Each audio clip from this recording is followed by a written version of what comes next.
Hola a todos, bienvenidos a un nuevo vídeo de lengua, de la comunicación, en el que nos centraremos en las funciones del lenguaje. Antes de comenzar, no olvidéis suscribiros, darle a like, activar la campanilla para que os lleguen las notificaciones y dejarme en los comentarios algún vídeo que os gustaría que hiciera en el futuro. En sentido general, el lenguaje tiene dos funciones básicas: permitir la comunicación y formalizar el pensamiento. Pero, cuando nos referimos a un acto concreto de comunicación, hemos de tener en cuenta la finalidad específica del emisor al transmitir un determinado mensaje. Hablamos entonces de funciones del lenguaje en sentido estricto para referirnos a las que relacionan la finalidad del acto comunicativo con los elementos de la comunicación. Por otra parte, hay que tener en cuenta que en un texto concreto las funciones comunicativas suelen aparecer combinadas, aunque generalmente hay una que predomina. El lingüista Roman Jakobson las redujo a 6. Estas son la referencial o representativa, la expresiva o emotiva, la apelativa o conativa, la fática, la metalingüística y la poética. A continuación describiremos una a una. La referencial o representativa es la función esencial en toda comunicación, puesto que es la que predomina en los mensajes que pretenden transmitir información objetiva sobre la realidad, es decir, sobre el referente. Se centra, pues, en este. Es la función propia de la exposición de hechos objetivos y, por tanto, aparece en discursos o textos informativos y expositivos que pueden o no tener carácter científico. Las marcas lingüísticas que caracterizan a estos mensajes son la modalidad enunciativa, el modo indicativo y el léxico denotativo, es decir, el uso de palabras cuyo significado se corresponde con el del diccionario, que es objetivo y común a todos los hablantes, tiene significado literal. Por ejemplo, está lloviendo, hay levante fuerte en el estrecho o el examen será el martes. Todo perfectamente comprensible sin ningún segundo significado. La función expresiva o emotiva predomina en los mensajes en los que se manifiesta el estado de ánimo del emisor, es decir, en los que se exteriorice sus emociones. La actitud del emisor, elemento central en este tipo de mensajes, se caracteriza por la subjetividad. Es la función propia del habla coloquial y de algunos textos literarios, sobre todo líricos en los que se expresan emociones. También aparecen en textos de carácter argumentativo.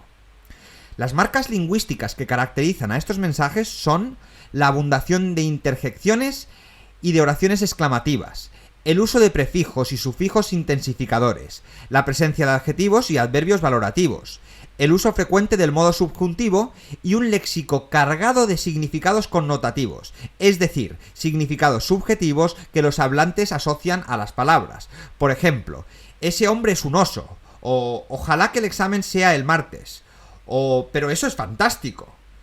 Cualquier frase que exprese emoción se puede considerar expresiva o emotiva. La apelativa o conativa es la función que predomina en los mensajes cuyo objetivo es provocar en el receptor alguna respuesta verbal o no verbal. Se centra, pues, en el receptor. Es la función del mandato, más o menos disimulado, y de la pregunta. Es propia del habla coloquial y de los textos con carácter propagandístico o publicitario. Las marcas lingüísticas que caracterizan a estos mensajes son la abundancia de oraciones interrogativas, el uso de vocativos y la frecuencia por el modo imperativo. A continuación os dejo algunos ejemplos.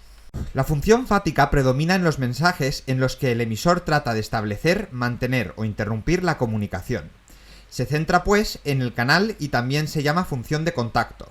Con ella se pretende reconocer que el receptor conserva el canal y es propia de situaciones comunicativas habituales en la lengua oral, tales como el saludo o la apelación, las despedidas o los incisos dedicados a comprobar si la comunicación entre emisor y receptor no se ha interrumpido. Evidentemente, la función fática puede reproducirse en la lengua escrita y puede utilizar recursos de otro tipo, tal y como se hace, por ejemplo, en el ámbito de la publicidad, en el que imágenes, música, colores constituyen el modo de contactar al receptor. Las marcas lingüísticas que caracterizan a estos mensajes son la presencia de fórmulas de cortesía o de frases hechas y de muletillas, como hola, adiós, me escuchas, nos vemos. La función metalingüística predomina en los mensajes cuyo referente es el código lingüístico, es decir, en los que se utiliza la lengua para hablar de la propia lengua. Se centra en el código y es la función propia de la gramática, los diccionarios, las definiciones en ámbito científico y muchas más. Las marcas lingüísticas que caracterizan a estos mensajes son la modalidad enunciativa y en la lengua escrita los recursos gráficos como las comillas, subrayados o el uso de negritas o cursivas, con que las palabras utilizadas con esta función deben diferenciarse del resto. Por ejemplo, en la mayoría de materiales que se imparten en una clase de lengua, como lo que estamos haciendo ahora mismo, estamos empleando la lengua para hablar de la lengua, o cuando describimos lo que es un adjetivo o un verbo, estamos diseccionando la lengua utilizando la lengua, por lo tanto se llama metalingüística.